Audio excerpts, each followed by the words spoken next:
I'm so glad to be with you, and it's exciting to be here in your presence here at the coffee shop out on this day, which actually isn't as hot as I was thinking it was going to be. When I went inside and saw that it was jam-packed in there, I thought, we're never going to get a seat, so let's just sit outside. All right, so yeah. I'm really happy to be here with you too, and yeah, you love this glass. It's Love nice. that glass. Pretty nice glass. It is. Cheers. Yeah, don't cut yourself on the rim. What did you eat for breakfast? My breakfast today was very yummy. I had scrambled eggs with some sausage, some cheese, a little bit of avocado, and I might have cooked it. I might have overcooked it just a little tiny bit, but it was still good. And I actually added a little bit of ketchup to it. I don't know if you're one of those people, but I put a little bit of ketchup on the scrambled eggs. Oh, really? Yeah. That sounds so delicious. I'm not a person who has ever put like hot sauce or, I've never gone that way where it's like super hot sauce on top of the scrambled eggs, but I do really like a little bit of ketchup. I was in a ketchup mood today. Ooh. Yeah. Well, ketchup is so delicious on potatoes and eggs. So delicious. I love organic ketchup. You ever tried organic ketchup? Never heard of organic ketchup. Oh, it's so delicious. It's like pure... Is that just like taking a tomato and smashing it with a hammer? It's just like the most pure ketchup. It'll taste like ketchup. It doesn't have high fructose corn syrup. It has real sugar. Well, that sounds yummy. Okay, I'm going to ask you a question that normally happens to me. Okay. Okay, and this is something that is kind of annoying. This isn't about dress sizes, is it? Because I don't wear dresses. Well, not yet. Okay. but maybe we could talk about dresses because I know some men that wear dresses. I'm sure you do. So I'd like to ask you that question sometime. You should see me in a dress. A dress? You should see me in a dress. I mean, I would. It's amazing. When the taffeta is hanging just right, is that right? Taffeta? Is that? I don't know what a taffeta is. No, I'm not even sure I know what it is. It might be something you eat. I don't know. It sounds really nice, the taffeta. Right. I don't know what that is. Okay, so what was my question? You were going to tell me something about you and ask me if it ever happens to me or something. Oh my gosh, yes. So have you ever had anyone say, "Oh, shut up, you damn idiot"? When you're actually telling a joke or you're trying to be funny. I thought you meant like what my parents used to say. No, if you're trying to be funny, have you ever had anyone say, "Oh, shut up, you damn idiot. No one cares." Have you ever had anyone do that to you? If you're talking about being heckled, absolutely I've been heckled because everybody who gets up, whether they're a comic or, they're going to give a keynote address or something, there are people that are chomping at the bit to tear you down, usually because they think they're funnier or they're jealous of what you're doing, so they want to take the opportunity to tear you down. So people will say stuff all the time, but as I say in my book that I recently put up for sale, it's a PDF book called Will Work for Laughs, and in that book I talk about that. I talk about how generally people that are heckling, they want the spotlight for 5 or 10 minutes. Oh shoot! And that's what happens, and it's just a part of this industry. So. You have to be ready for that. But I think it depends on your act and what you do is going to. Some people are such angry or political comics that they almost always elicit some kind of heckling from the audience. I don't tend to work that way. I tend to work a little bit more, kinder and gentler and nicer, and so I don't really have a whole lot of people who heckle me. Yeah, here's the problem with a heckle. I don't want to try to compare myself to a doctor, for example, because a doctor is very important and they know what they're doing.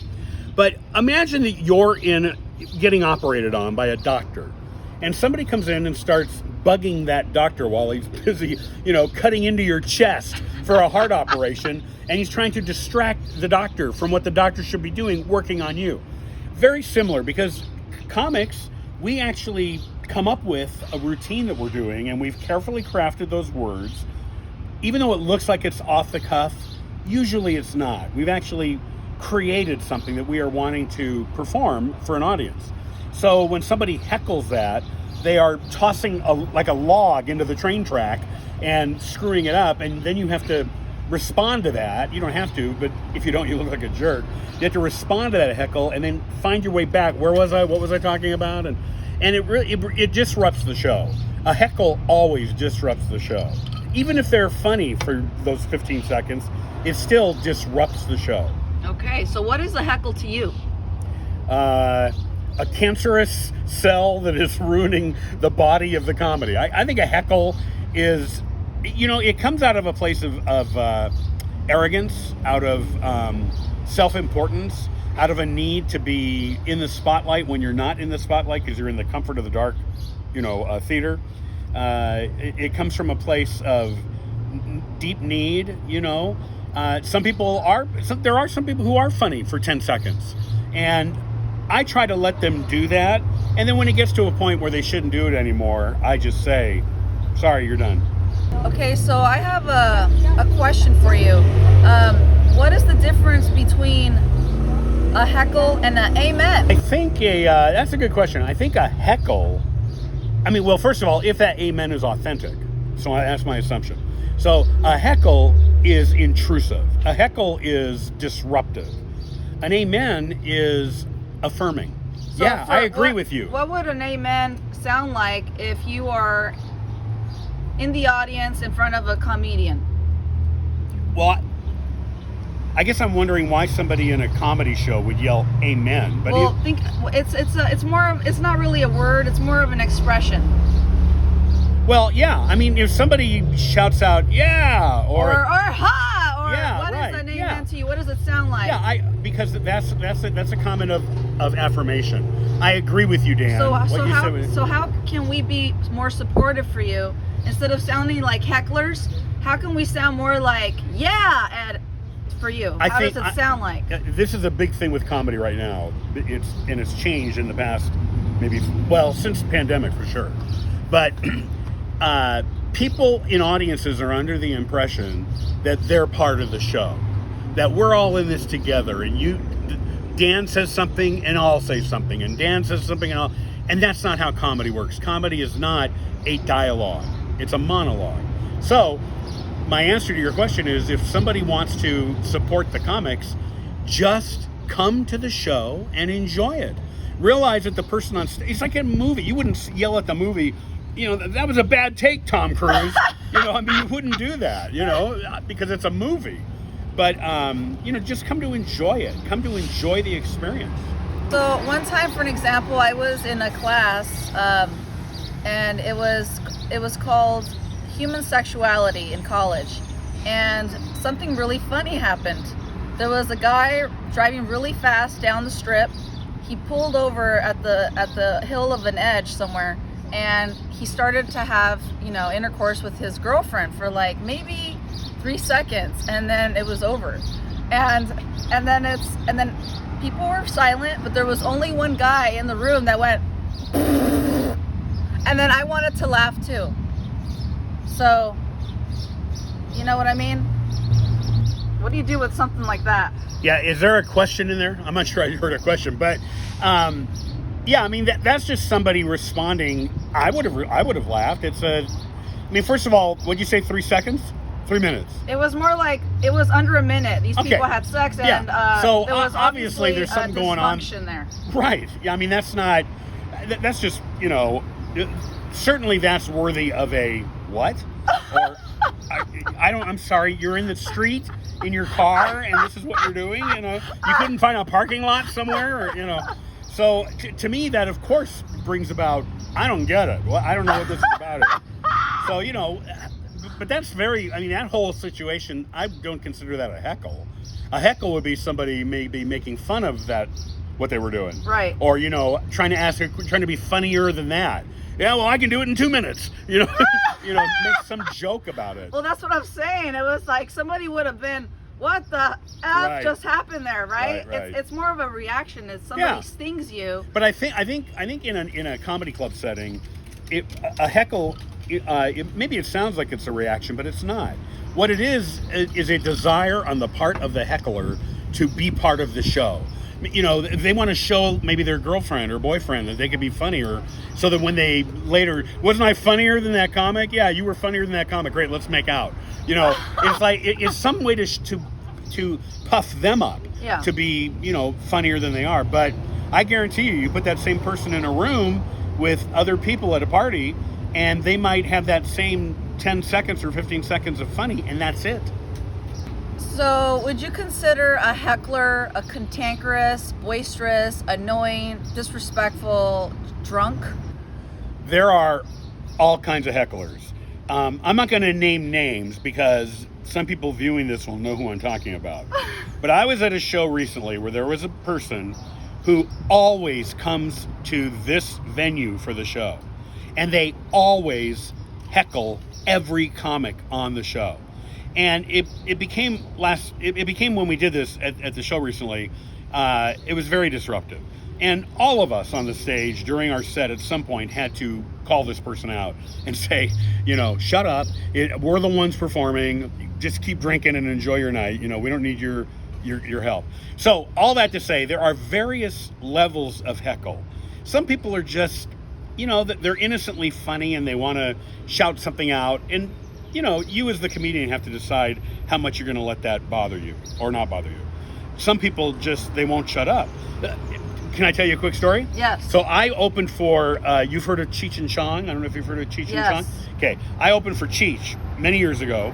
And there was a woman during my set when I was working who was just getting drunk, and she was shouting stuff out, and it was annoying. But finally I introduced Cheech, and he gets up and begins his act. He was maybe into it 10, 15 seconds. This woman stood on the table. It was like a table and chairs kind of thing. Stood on the table and started doing Cheech and Chong routines, like in the voices. And Cheech just let her go for a minute. Let her go. It was almost like watching a fisherman, like a guy reeling in, He let her go. Finally, when there was a break, he said, "Lady, I thought by now you'd be passed out." And then he called for them to come and get rid of her. So, when you have enough clout, you can just tell the bouncer or whoever, come and get rid of this person because they're disrupting the show. Yeah. How embarrassing. So I can definitely relate to someone like that, because I've noticed that when people get overly excited about something, they want to be part of it, and they think of it as a very innocent, exciting thing to do, kind of like if they're a cheerleader. And so I want to speak on behalf of those hecklers, and I want to say we're sorry, because we're so fucking passionate about you. We're so passionate about what you're saying. We want to be part of it, but we obviously have to learn that we need to shut the fuck up, because maybe that person doesn't want us saying a word. And so I've had best friends that I literally had to take away from other people's presence because they're so loving, they're so giving. They want to know your name, your middle name, your last name. They want to know where you're from. They want to know what your favorite food is. They want to know if you're married. They want to know if you have any kids.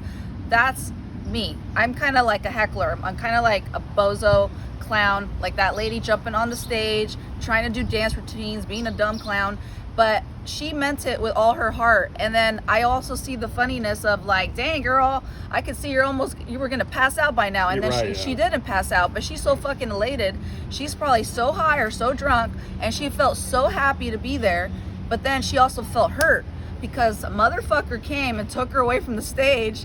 And then the guy was kind of like, "You're driving me nuts, lady, get the fuck out of here." Right. So it's kind of like, I see it on the viewpoint of like the emotional side of life, of the psychological emotional side. And I also see it that it's funny, and I also see it that it's disrespectful, but it's also funny.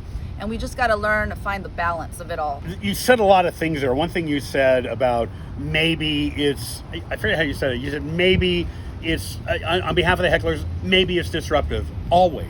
Not maybe. It is always disruptive. It is always inappropriate. The trick comes, you have to edit this. It's always disruptive. And the trick comes when you're the comedian. How do you handle that?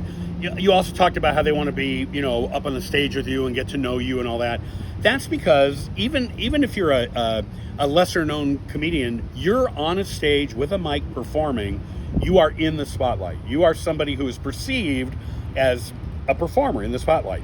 And we live in a society that puts, in my opinion, way too much weight on somebody like that. It's like these actors who want to suddenly tell you what's wrong with the world of politics.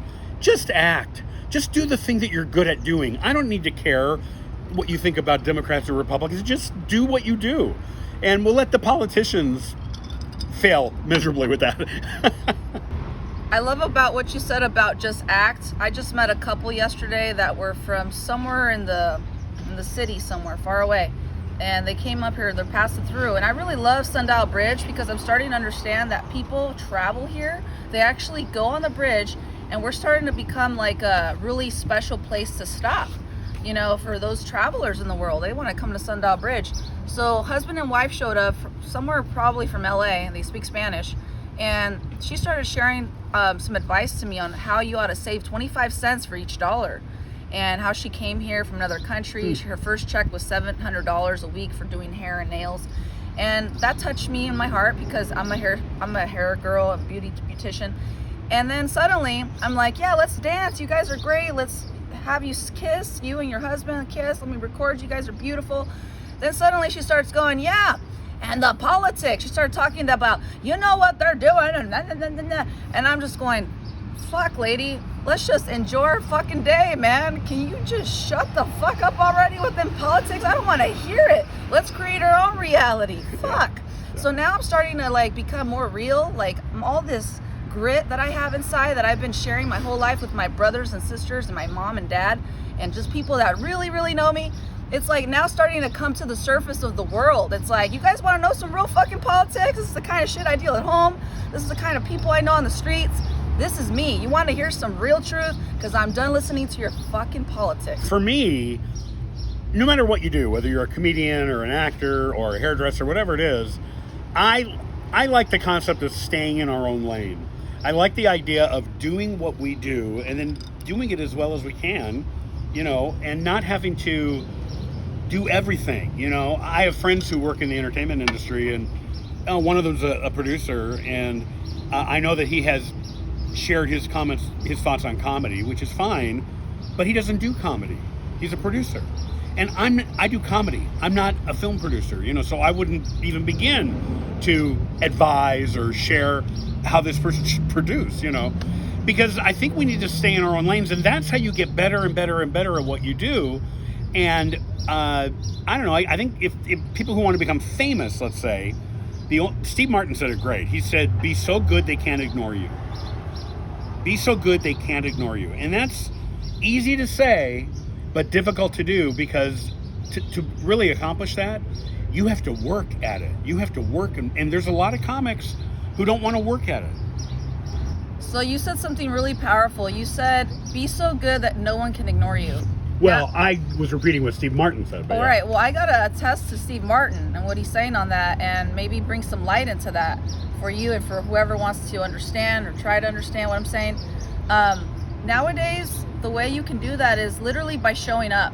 You literally show up. For an example, when you go to the Chamber of Commerce meeting every Thursday, or let's say we have a meeting every week, you can choose to show up and be who you are. You can be that comedian, you can be the cook, you can be the hairdresser, you can be the judge, the whatever. And you show up all the time. That every time you show up, people are like, oh man, there's fucking Dan again. Fuck. Oh shit, there's Esmeralda. Fuck, there she's fuck, man, I can't get away from them. And then you show up all the time. You can show up physically, or you can show up virtually in the world. You can show up everywhere. You get to show up anywhere you want. You can go to Washington, D.C. You can go hang out with Trump. You show up all the time. Nobody can ignore your ass. And how do you get there? Keep on knocking, keep on traveling, keep on questioning, keep on everything. Become like this crazy alarm clock that's constantly going, I gotta go to work, I don't sleep. And you gotta be that person on whatever it is that you do, because that's how they're gonna know you. And it is about the numbers. I mean, who doesn't want to get paid? Now, obviously, I'm quite a bit older than you, so there's some things I've learned along the way about what you're talking about. Some people can knock on that door so much that they become annoying. And people eventually don't want you knocking on their door. So that's why I'm a big proponent for, if you're going to knock, have a reason you're knocking. Have something that you're bringing to the table that is of value, for lack of a better word.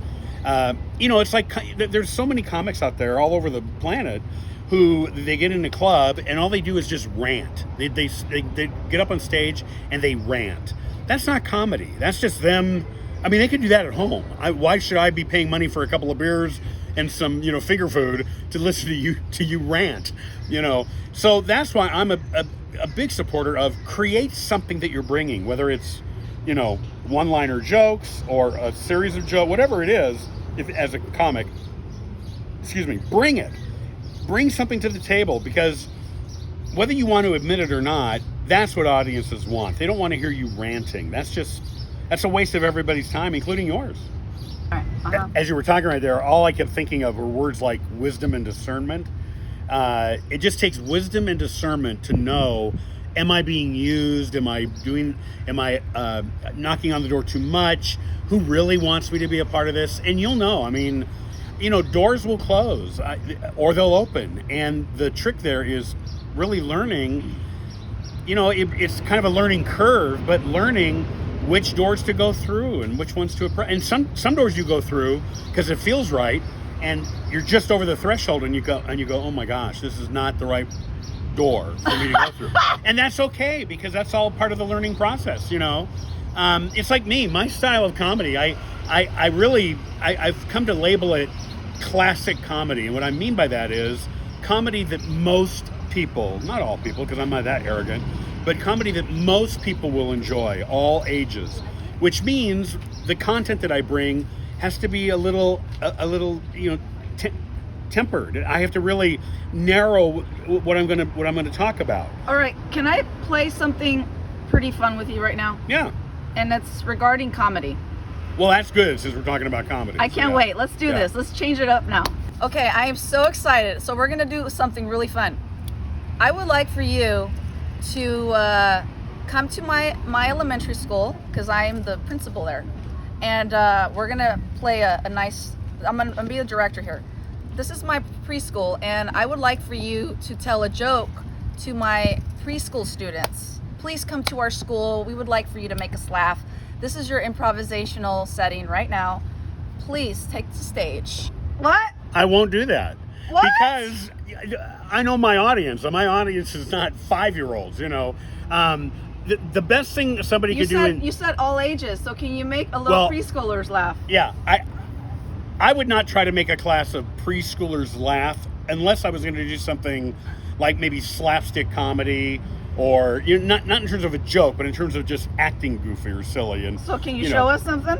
Well, I mean, on the spot. I know this is on the spot, obviously. Right here under this tree. Right here under this tree. Yes. Can you try it? Yeah. The only thing I would do is, maybe make a funny face for the kids. Try it. Let me tell you what I recently did. I recently actually taught a class for 3 days to middle school kids. So they weren't preschool. And rather than teach them comedy, I did do a little bit of that. We actually ended up doing improv games. So I would do improv games with these middle school students, and they loved it because they got to come out of their shell. They got to have fun. It was a safe environment. They could be whoever they wanted to be, say whatever they wanted to say within reason. And it was a lot of fun.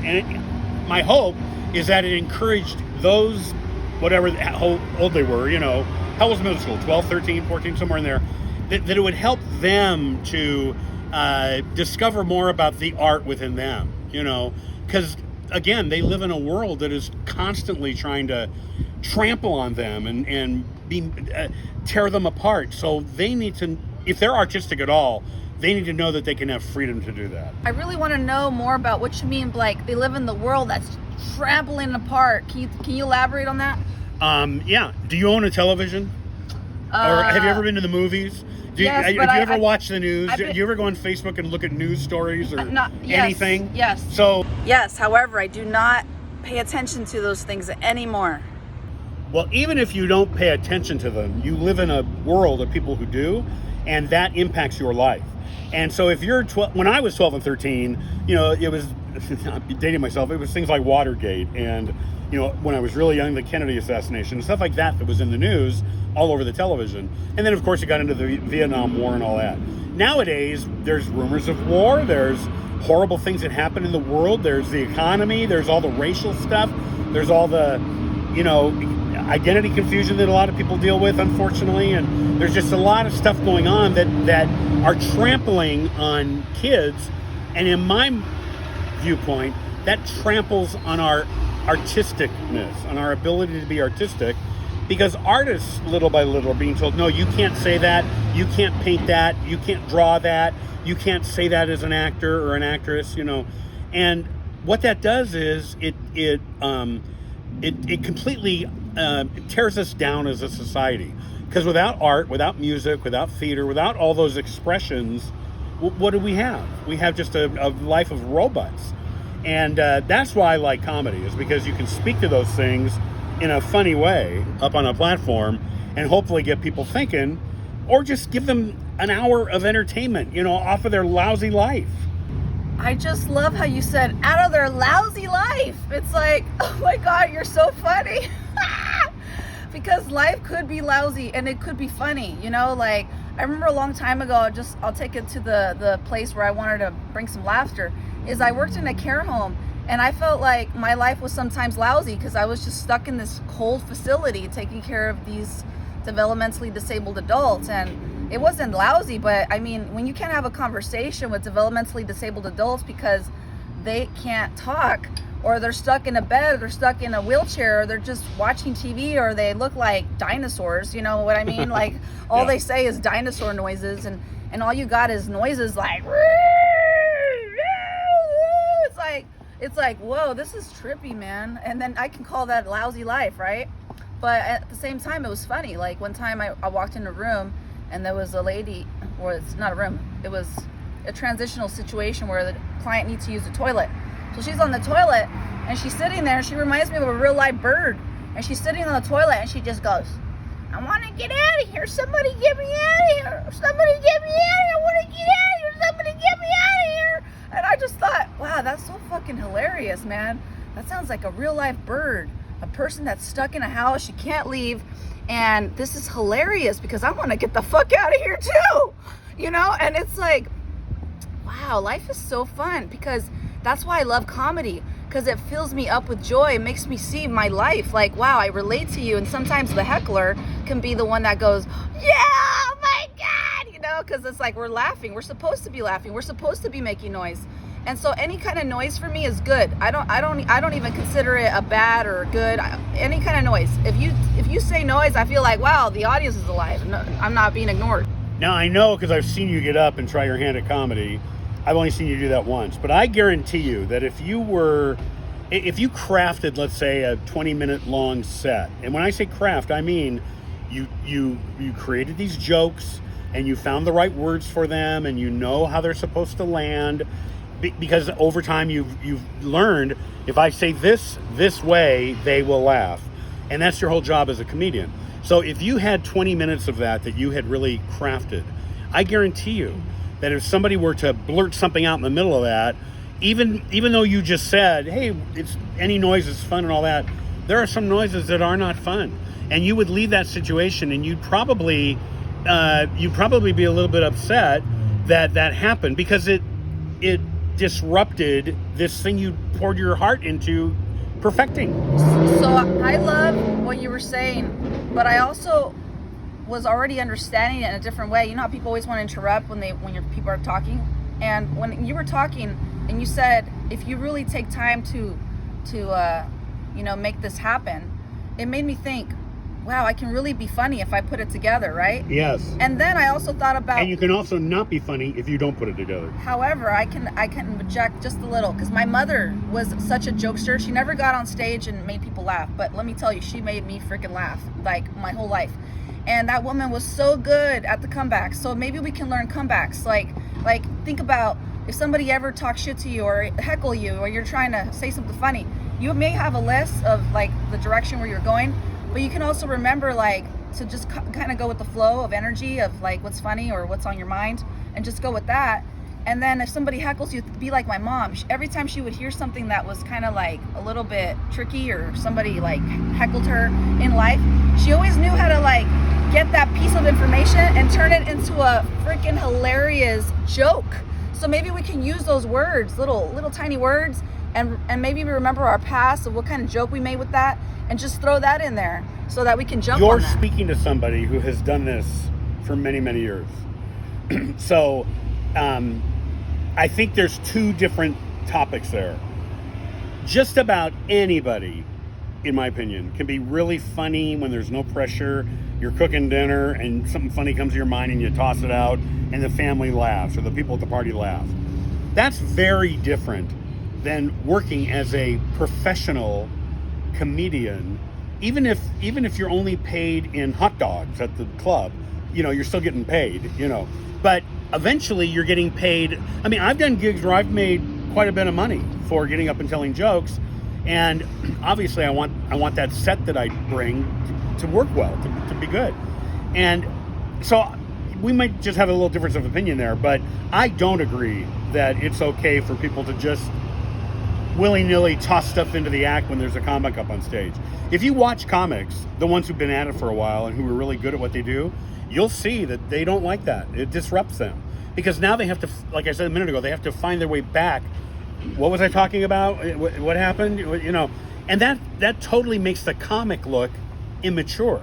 And again, I come back to the whole thing about if a doctor's working on you and you interrupt them and they accidentally cut the wrong artery, that's not because the doctor sucks. It's because you interrupted them. And that can be funny. Yeah, very funny if it's your artery that's being cut. That's, if it's nothing's funnier than like getting the wrong artery cut. No, it's funny if you're on the outside. Well, yeah, but you know, if you're the comedian up on stage and somebody is doing that, other people might think it's funny to watch you be torn down, but eventually some comics let that get to them and they don't even want to do it anymore because it's no longer fun. You know, if you're cutting hair and somebody comes in and interrupts you while you're cutting hair and you cut the person's hair off, that's a problem. You know, that's like an issue. Mm-hmm. And you would say to that person, why did you interrupt me while I was cutting this guy's hair? I cut his hair off. You wouldn't say, hey, I'm glad you were part of this hair cutting. You know, that's insane. Right, you know? right. So it's no different with comedy. Right.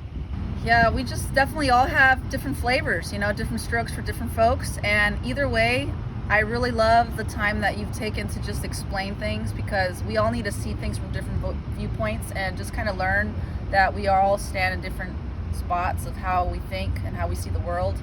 And it makes life interesting, gives it contrast, gives it different flavors. I appreciate that, because my calling in life, and I'm not trying to steal this away from Christmas, my calling in life is to bring joy to the world. I want joy to infiltrate the world. I try to do that one joke at a time, one laugh at a time, one comedy show at a time. My entire calling is for you to feel better after we've had an encounter, let's say in a comedy show or whatever. Many times that works. Sometimes it doesn't, you know, and when it doesn't, it's usually my fault because I didn't do a good job. Sometimes it's the audience's fault, but most of the time it's my fault as the performer. What didn't I do? Why didn't I? The other night I was performing and I have a brand new joke I did and they were loving it, and they even loved it at the very end. But then when I got off stage, I thought, I didn't even deliver the punchline that I wrote. I totally did the joke and never did the punchline. So last night I performed and did the punchline and it worked, which is great. So sometimes we mess up, but that's my hope. My hope is that with this idea of classic comedy where families can laugh together and bring unity through humor, you know, is that we can, I don't know, live a better life and find joy in this nutty world we live in. It's a nut world.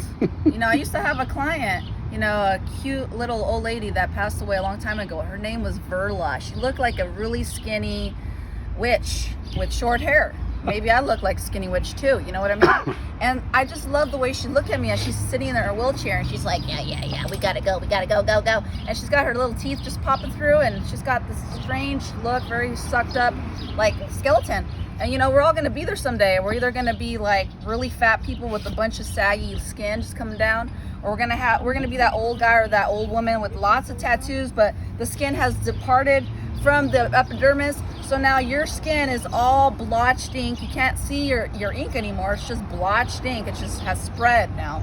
And then there's those old people that are so lucky that their skin stayed intact or they died early, so they didn't have to worry about that. And then those women that have the fake boobies, and then they're so old and no one's paying attention to them anymore, and they're on the bed and they're just laying there and their boob is way down here and all you see is a flat chest. And you're just like, wow, that's life? Wow, that's weird. And or it's just, man, life is strange. So my point here is that we're all gonna get old. And what I found funny about Verla is that when she would look at me, she'd go, you're a nut, you're a nut. So I'm a nutcase. It's okay to be a nut. It's okay to be wacky. It's okay to be crazy. I have people in my life who've known me since I was a child who I'm confident think it's insane that I'm as goofy and nutty as I am. And that used to really bother me until I began to stand up in front of crowds with a microphone and tell jokes and hear people laughing. And then I thought, I don't really care anymore that you think I'm a nut. I'm sorry you think that way, and I think what that really is, and I don't want to sound mean here, but I think that really is them just being jealous that all they can do is stand in front of a group of people and show charts of numbers, or whatever it is that they do. And I'm able to get up just because of how God has gifted me. He's gifted me to be a goofball and be funny. So why not use that to not just my advantage, but everyone's advantage? I'm sure I've told you before that there was a time when I really wanted to become famous. I don't have that goal. I have no desire to become famous, because fame is all about, look how great I am. And my goal is now, I want people to laugh and enjoy life, hopefully in a way that points them to how great God is. That we all live under this, in my opinion, under God's wisdom and God's power and God's glory. So if I, through my humor, can bring that about a little bit, I don't know, I feel pretty good about that. It's not, I'm almost like a prophet of humor or something. I maybe don't quote me on that, because that just popped out of my mouth. But that's kind of how I feel. It's like, let's just enjoy this. How long do we have? 85, 90 years or whatever? We have no clue. We have no clue. And so why not try to, I don't know, enjoy it? And rather than bickering with each other and pointing out everybody's faults and pointing out the things that are wrong with each other, I don't know. I mean, I got stuff wrong with me too. So I just want to touch base on the fact that you said something about how this world's so whacked and whatever. Well, guess what? We're whacked too, but we're whacked for God's glory, and we're whacked in a joyful manner. We're whacked in a hopeful manner. We're whacked in a creative manner. The world is so whacked that I'm going to be whacked too. I'm going to be whacked my way. You're going to be whacked your way. And we're all going to have some fun, because what are we going to do? Just think about, when is the money going to come out of the bank? Oh my God, the money's going to come out. And when it comes out, I'm going to die. And then they're going to lock me up and they're going to chip me. And I'm so scared. And oh my God, did you see that Trump's going to be president? Oh no, I think it's Biden. He's lost his mind. And we're just going to repeat that over and over again. We don't care. How about we go make somebody laugh? How about I go do some sexy dances at the river, or even do some crazy rap songs with some people, sit on the side of the road with some poor people, give them some food. Why not? If somebody's thirsty, next time I'm gonna get some cold water packed up in my car, because lately when I'm trying to give people food in the street, they go, I'm thirsty. And I'm like, shut up already, I got you some food. It's like, fuck, what, you guys want it all, man. Even on the streets, you're fucking picky, bitches. Yeah, I like that. I want to help the homeless my way. That's good. That's good. I want to do this in the way that makes me feel good. Yeah, no, I totally hear what you're saying, because everything you said right there in that segment was all about loving one another, helping one another. And we all do that in our own way, and the way I've chosen is hopefully through comedy and being funny. And when I get those opportunities to do that, and I love that, and I just enjoy that. It's been great talking with you about all this, and I love these.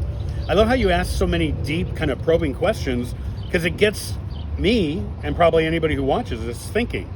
And I don't know if you want to try to wrap this up with anything, but I'd like to just tell anybody viewing this, if you want to learn more about me, you can go to my website, which is www.danmcgowan.com.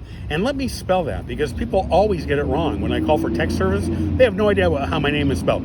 It's DANMCGOWAN.com. And you can find out a lot about me. You can see shows coming up and clips of my comedy, and you can hear me make jokes about trash trucks driving by that are too loud. FedEx. So you can't even, FedEx, whoever it is. It's probably Don't crush anybody. It's probably my package being delivered now. You better deliver I ordered it right perfectly. before the interview, and now they're here with it. So Yeah, that's don't good, flip over. Anyway, so Esmeralda, it's been great talking with you. I really appreciate it, and boy, continue to have all the success you are having with all these videos that you produce and post. You're a dynamo when it comes to this kind of thing.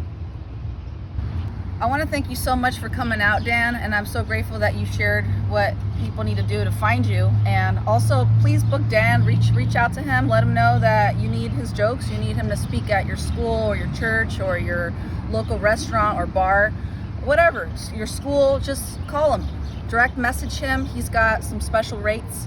Also for me, if you ever need a personal life coach, or even someone to tell your story, someone to record your business or your mission, your statement. You need someone to collaborate with you, get your story out so that you don't feel alone. You need someone to give you probing questions. I'm all about the questions because I'm all about learning who you are as a person and what's going on with you, because I'm very interested in people's lives. So reach out to me as well. And I just want to encourage all of you to be yourself today. You should also talk about the Cascade Show. If you Oh, want yes. I want to let you guys know that there's going to be a show. You hear the sirens? Perfect timing. It's my ride. My ride is here. Wow.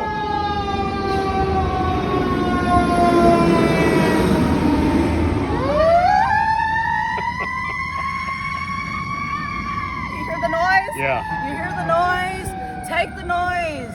Take the noise. I used to hear that noise all the time in LA, but it was more like it was the ambulance, Yeah, okay? yeah. All the drive-by shootings and the fights and the killings.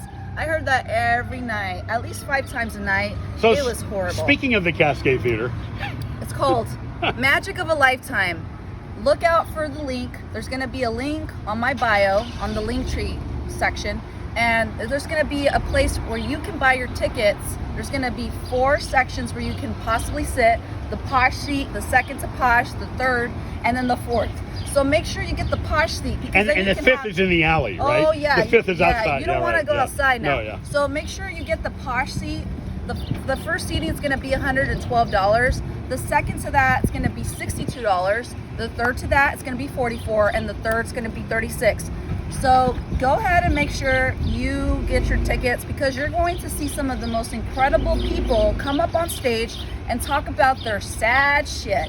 And then you're going to see the magic. What kind of magic do they have? Why do you need to be their friend? Why do you need to get out there and learn about people and be yourself? Because you have magic too, bitch. Anyways, I'm just having some fun here, okay? I hope you have a good day, and thank you for meeting up with us today.